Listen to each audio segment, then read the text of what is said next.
When museum curator Dr. Helen Foster looked at an old 1895 photo in 2021, she expected nothing unusual. It showed two sisters in white dresses standing in a garden, holding hands with the serious expressions common in Victorian portraits. The picture had been dropped off anonymously at the Boston Historical Society with a short note that read, "The Davies Sisters, 1895. May they finally rest." Helen nearly filed it away without a second look. Then she spotted something strange about the younger girl's hand. The way her fingers bent did not look natural. Curious, Helen ordered a high-resolution digital scan. Once the restoration was complete, she understood why someone had kept this photo hidden for over a century and why the note mentioned letting the sisters rest. The picture had arrived in a plain envelope with no return address.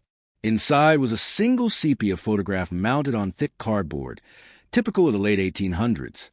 It showed two girls standing in what looked like a garden filled with climbing roses. The older girl, around 10 or 11, wore a white dress with lace details, her dark hair pulled back tightly. Her face looked tense and serious. The younger girl, maybe 6 or 7, also wore white and shared the same dark hair and solemn look. They held hands, fingers tightly laced together. Outdoor portraits were uncommon in that era, which made the setting stand out. At the bottom of the photo, written in faded ink, were the names Lily and Rose Davies, June 1895. A modern handwritten note was included from someone elderly, saying they could no longer keep the photo and that the truth should be known. Helen had worked in the archive for nearly 2 decades and had seen thousands of Victorian photographs, most from wealthy families. Nothing about this one seemed unusual at first, but she couldn't shake the feeling that something was off. She examined the picture with a magnifying glass. Lily, the older sister, looked straight into the camera with an expression that suggested determination or acceptance. Rose leaned slightly toward her sister, but her eyes looked unfocused and distant. Her mouth hung slightly open. Then Helen returned to the younger girl's hand. The fingers curled in an unnatural way. The skin tone looked different too, darker or discolored beneath the sepia tint. Everything about the photo appeared authentic for 1895, but something was undeniably wrong. Helen scheduled a high-resolution scan for March 18th and stored the photo carefully. That night, she dreamed about the sisters. In the dream, Lily was crying silently while Rose stood completely still. Lily kept whispering, I promised I would never let go." The scan took nearly 4 hours. Helen watched with Marcus Chun, the Society's imaging specialist, as the scanner captured visible details along with infrared and ultraviolet layers. When the image appeared on a large monitor, every tiny detail was clear. Marcus confirmed the photo was genuine and fit the materials and processes used in the 1890s. Helen asked him to zoom in on Rose's hand. At extreme magnification, the truth became obvious. Lily's hand showed the fine lines and texture of living skin. Rose's hand looked stiff and waxy. The discoloration suggested she was no longer alive when the photo was taken. Post-mortem photos were common in Victorian times, but they usually showed the subject clearly at rest. This one had been staged to look like both girls were alive. Marcus switched to the infrared layer, which showed clear differences. Lily's body showed the faint patterns left by a living subject. Rose's body showed none. Marcus estimated Rose had passed away several days before the picture was taken. Helen asked to zoom in on their faces. Rose's eyes were clouded, a sign that appears hours after death. Her slightly open mouth showed a darkened tongue. Someone had applied makeup to her cheeks to make her look healthy. Her position had been carefully arranged to hide signs of death. Lily's face told a different story. Under high magnification, faint tear tracks could be seen beneath the powder on her skin. Someone had tried to hide the fact that she had been crying. Then Marcus noticed faint writing on the cardboard mount. After adjusting the contrast, a child's pencil message appeared. I promised Mama I would hold her hand forever. I kept my promise. June 12, 1895. Helen began researching the Davies family. Records showed they lived in Boston's Beacon Hill neighborhood. The father, Robert, worked in textiles, and the mother, Eleanor, came from a well-known Boston family. They had 2 daughters, Lily, born in 1884, and Rose, born in 1888. Rose passed away from scarlet fever on June 3, 1895. Lily died of the same illness 7 days later on June 10th. The photograph, dated June 1895, would have been taken between their deaths. Death certificates confirm both girls were buried on June 11th at Mount Auburn Cemetery. Burial records include an unusual note stating that Rose's burial had been delayed due to family circumstances and that her body had stayed in the home from June 3rd to June 10th during a warm week in Boston. A newspaper article from June 12th, 1895 reported the family's loss. It mentioned that Lily refused to leave Rose's side after her sister passed away and stayed near her through her own illness. City records added more detail. On June 8th, a physician was called to home after neighbors grew concerned. His report said that Lily, still alive and ill, refused to be separated from her sister and had been sleeping beside Rose's body for 5 days. Both parents were struggling with grief and sickness as well. Even though doctors urged the family to allow Rose's burial right away, they refused. No action was taken, and Rose's body stayed in the home for 2 more days. At some point during that week, someone arranged for a photographer to come to the house. The girls were dressed in matching white outfits, placed together in the garden, and positioned with their hands clasped. Lily was told to look at the camera and try not to cry. The photograph was created to show the sisters together one last time, as if both were still alive. Helen continued her research at the Boston Photographers Guild. She looked through their 1895 records and found one name linked to the Davies family: Thomas Blackwell, a photographer known for memorial portraits. His business ledger had an entry dated June 7, 1895. It listed the Davies' home, noted 2 subjects, special arrangements, and showed a payment of $50, which was far more than usual for that period.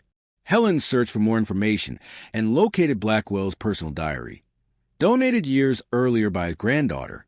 She opened the fragile pages to June 1895. The entry for June 7th was unusually long. Blackwell wrote that he had been called urgently to the Davies house and found a deeply troubling situation. Rose had passed away from scarlet fever 4 days earlier, and Lily was also sick and expected not to survive. Lily had refused to leave her sister's side, slept next to her, held her hand, and spoke to her as if she were still alive. The parents were overwhelmed by grief and illness. Blackwell noted that he had been summoned because Lily asked for him. She wanted a picture of both sisters together, so their mother would have a memory of them side by side. When he suggested a traditional memorial photo, Lily became extremely upset. She insisted that the picture must make them look alive. She begged him to pose in a way that hid Rose's condition. Blackwell wrote that he felt uneasy about it, but the parents were too heartbroken to object, and Lily herself was gravely ill. He agreed. He described arranging the girls carefully in the garden, posing them hand in hand. Lily cried throughout the process, but tried her best to stay steady for the long exposure. She whispered to Rose the entire time, telling her to stay calm and hold still. Rose did not move at all. Blackwell finished the session quickly. The father paid him twice his normal fee and asked him not to speak about it. Blackwell wrote that he would keep their request, though he would never forget what he had witnessed. A living child holding tightly to her sister, trying desperately to pretend nothing had changed. When Helen finished reading, the photograph finally made sense. It was not meant to deceive the public. It was a dying girl's last gift to her parents, a picture meant to soften their grief. Lily understood she was nearing the end of her life and wanted to leave her parents with at least one peaceful image of their daughters together. Lily died 3 days after the photograph was taken. Her records showed that her condition worsened quickly. According to her doctor, being near her sister's body for so long had weakened her further. The doctor noted that Lily stopped eating and drinking in her last 2 days. Her final words were, "I kept my promise." She was buried beside Rose on June 11th, and over 200 people attended the funeral. The Boston Globe reported that their mother, Eleanor, collapsed during the service and had to be carried out. Helen looked into what happened to the parents afterward. The results were heartbreaking. Eleanor never recovered. She entered a hospital in August 1895 with severe depression and emotional exhaustion.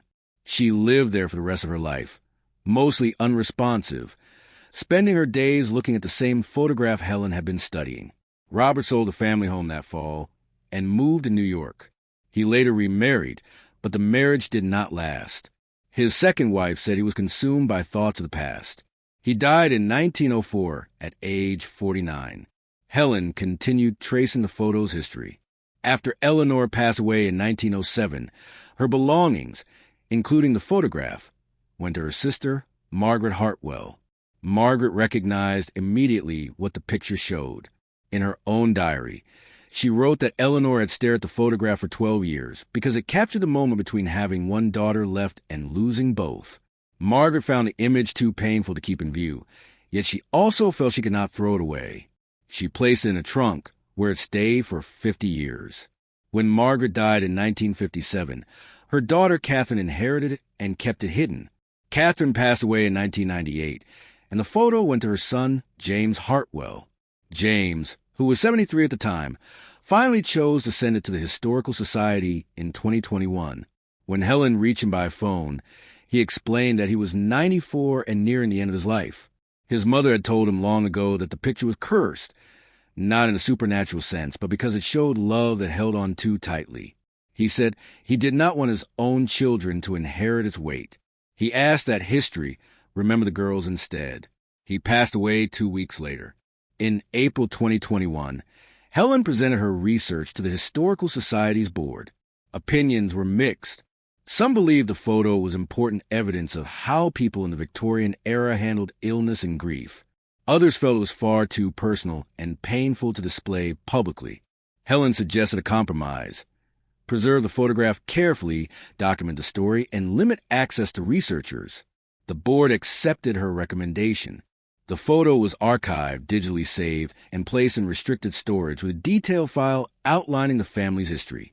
But Helen kept thinking about the hidden pencil message. "I promised Mama I would hold her hand forever." She reviewed the medical records again and noticed something she had overlooked. Rose had been sick for 3 weeks before she passed away. During that time, Lily stayed by her side. A doctor's note from May 28th explained that Lily had already caught scarlet fever, but refused to leave Rose's bedside. When the doctor tried to separate them, Lily became upset. She said she told her mother she would hold Rose's hand until things got better. Their mother, overwhelmed by worry, had agreed. The promise had not been about death. It had been about comfort. Lily held Rose's hand through her illness, kept holding it after Rose passed away, and continued holding it for 7 days. She insisted on a photograph showing them together because she believed she was keeping her mother's request. Helen found one more document that brought her to tears. It was a letter written by Eleanor in 1901 while staying in hospital, addressed to Lily but never sent. In it, Eleanor wrote that she never meant to place such a heavy responsibility on her child. She explained that Lily had taken her words literally, staying with her sister through illness and afterward. She wrote that Lily had exhausted herself trying to keep a promise she should never have been asked to make. Eleanor blamed herself for the loss of both children and said the photograph reminded her daily of the moment Lily tried to protect her from more pain. The letter closed with a plea for forgiveness and a hope that Lily could rest. The letter had been found in Eleanor's room after her death, addressed but not sealed. The photograph now remains in the archives, preserved quietly as a record of promise carried too far and the weight love can hold. It stays sealed away out of public view because some stories are too heavy to display. The story of Lily and Rose stays with anyone who learns it. It is not just a record from the past. It is a reminder how far love can reach, even when everything around it is falling apart. The photograph that began as a simple donation turned out to carry the final choices of a child who wanted to protect her family. Lily held on to her promise, not because she had to, but because she believed it would spare her parents more pain. That single moment, captured in one quiet image, shows how deeply people can care for one another, even when the world gives them nothing but loss. Helen's work allowed the truth behind the picture to be seen, but it also made clear why the photograph was hidden for so long. It carried too much sorrow, too much tenderness, and too many memories that no family could bear to face.